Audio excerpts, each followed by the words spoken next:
the highline development within Tasmania begun, I guess, when I was a climber, and I recognised it as a place that was perfect for highlines, especially natural highlines. And with my 2-month trip that I had planned, I decided to distribute half of the time to coming down to Tasmania and exploring and doing what I already knew was possible down here. Just hadn't been done yet. I don't know, that was my favorite exposure ever. I just like looked down to the totem pole, which looks so small from up there. It was just like, yeah, exploding waves on the walls, and yeah, it was an awesome exposure. Really enjoyed it.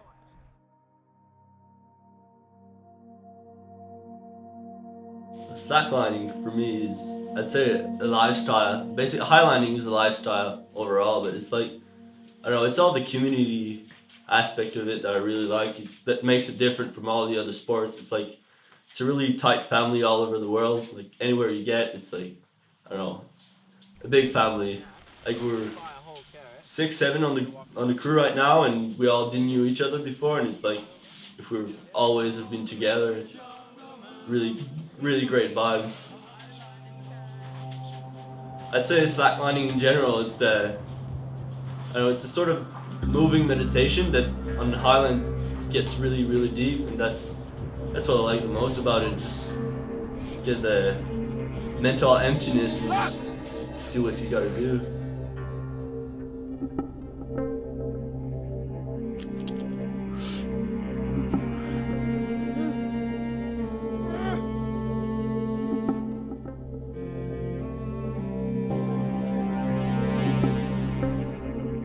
I've been slacklining for a few years, and it was just started as a rest day activity, a rest day from climbing.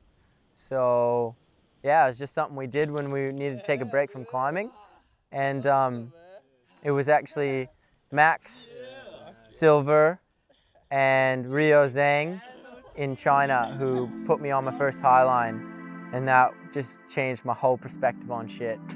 They put me on the Moon Hill highline, the Great Arch, and man, yeah, like from then on I was sold.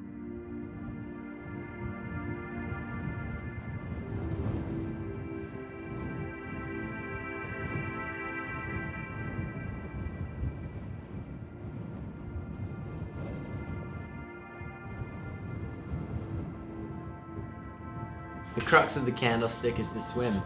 About a 10-meter of shark-infested, usually surging water lies between the base of the tote and the stick.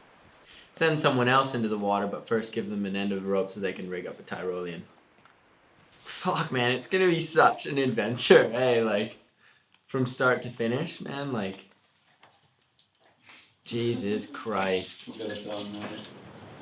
I've always really known about the candlestick out here on the Cape. I've seen some amazing pictures that were taken from boats in the water and from the main cliffs here. And probably just under a year ago, when I decided that I wanted to come to Tasmania at the first opportunity that I had a large amount of time off, that I would come here and I would attempt to rig the candlestick, a high line between the mainland and the candlestick. We have the totem pole here, 64 metres to the top, and we have the candlestick behind us, which is a 110 metre stack. Guy's going to swim across with a rope. He's going to rig the rope through some bolts on the wall, and we will Tyrolean across on the rope so Travis and I don't get wet before we go climbing. And Travis and I will commence climbing around the back of the candlestick here. There's a crack system, and we'll head up towards the top on the left side. It's grade 16. There's also a 17 and an 18. We're just looking to get to the top as quick and safe as possible, so we chose the 16 to go up. And yeah, we're thinking it'll probably take us 3 hours to get up to where we want to be. Once we get up there, we'll rig a high Tyrolean, and we will bring across rigging gear after that.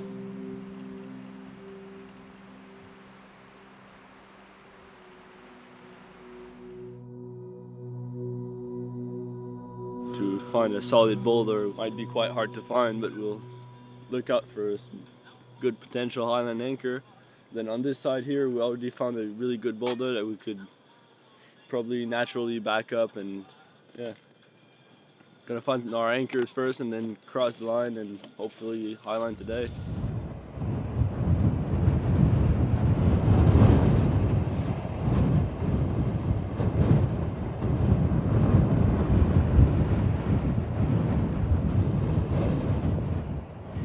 I reckon we put it a lot of wind dampers because these days a little bit windy. And I don't know, this doesn't look like a slackline, it looks like a wind catcher. It's kind of brutal. But we're gonna try anyway, you know, try to have some fun on this windy stuff. A lot of crazy shit going on today.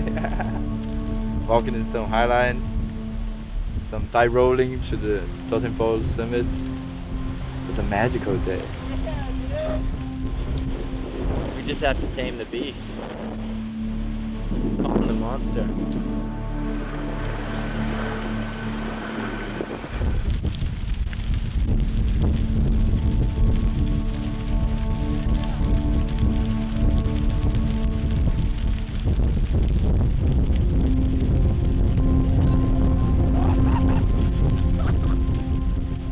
I've just been, super serious about it since then, like just wanting to set highlands. It seemed like it all made sense, like this is why I started climbing. Like I understand now.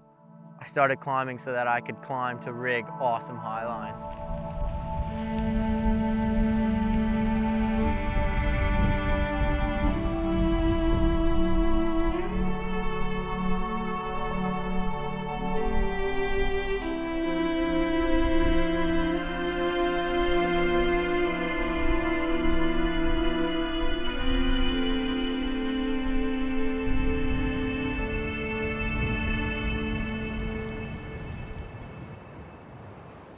We just left the candlestick. We de-rigged the highline just before lunch today, and we walked back down the track. We're probably a quarter of the way back to the car, and a warm shower and the beach, and everything. Yeah.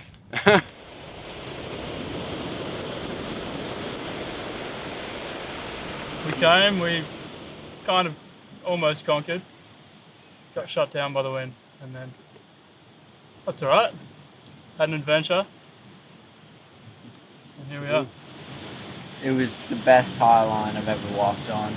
The feeling of ocean on both sides, and you're staring at a pillar that you're trying to walk towards. And then the iconic totem pole ages below you.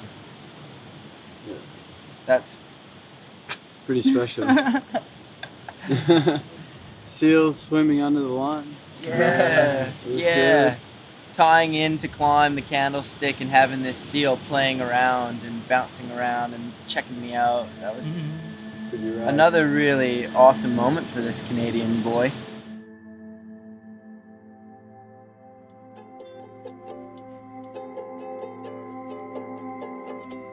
I think we didn't have any wind under 30 kilometers an hour, so it was really, really windy. It was not really constant wind. So once you balance on the line, then it's like draft from one side from the other, and then it's not constant. Half the line was almost not exposed to the wind. The other half was really, really exposed, which makes it like really hard to manage. And yeah, no one managed to get the sand, which is, I don't know, it's quite funny because we're all like, I don't know, raging for the sand, and it was just so hardcore that no one managed to do, I don't know, more than half the line. In my opinion, there's no real meaning of just showing up somewhere, walking, repeating the highline and going back home when you can just join the community, meet the locals, like feel the vibe of the place with all the, I don't know, yeah. It's happening in Lublin. The Urban Highline Festival last year was huge, and you got the Smith Rock Festival, festivals all over America, all over the world. Like the sport's just growing and growing, and it's gaining so much popularity because it's so special. And it's just another facet to enjoy the mountains. Like, and that's basically, I think, who it brings out is mountain people. Like, we just love being in the mountains. We love being on rocks. We love playing in the mountains, and this is another way to do it.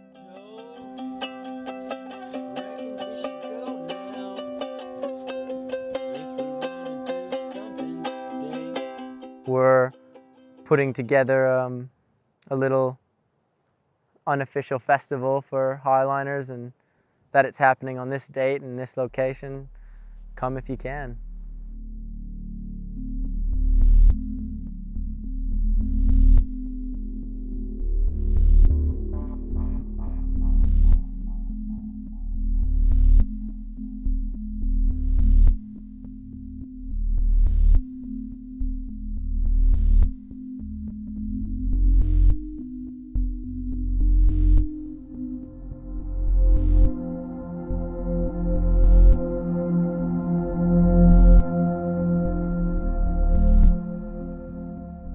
Me, Shane and a few other guys just decided it was time to get everyone together, everyone from all the different states, and yeah, get a bit of a crew happening.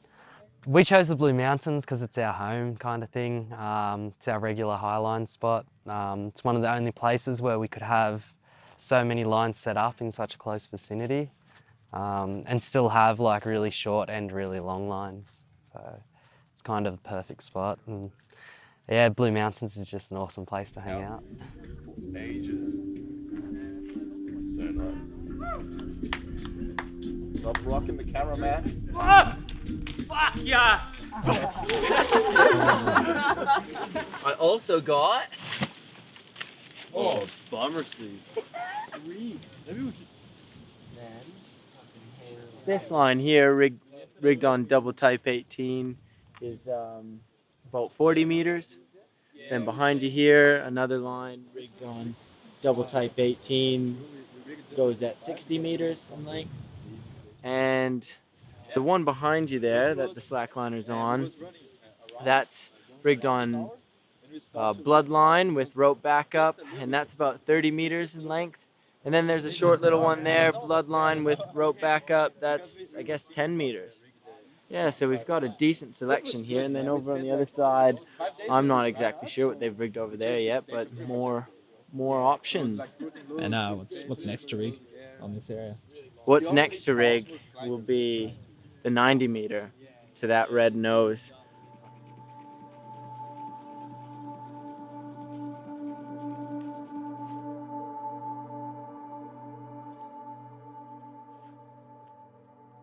It is growing and growing. It's becoming way more diverse, and I think that's the next step, is to recognize it as an activity that is not as stunt-driven and thoughtless as people may perceive it to be. And especially with highlining, it doesn't have a good rap in media in Australia so far. It's not because it's intentional to have a negative spin. It's just that it's an unknown, and it's such an in-your-face activity. Like, I mean, I'm not sure if you can see down there now, but it looks pretty sketchy. One guy stepping up onto a 1-inch piece of webbing, but it's just as much as riding down on a unicycle. Like a guy riding around on a unicycle and dodgy dirt, like legendary. But like compare that to slacklining, you know, it's element of risk, you know, it's.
and that town has 5 shops.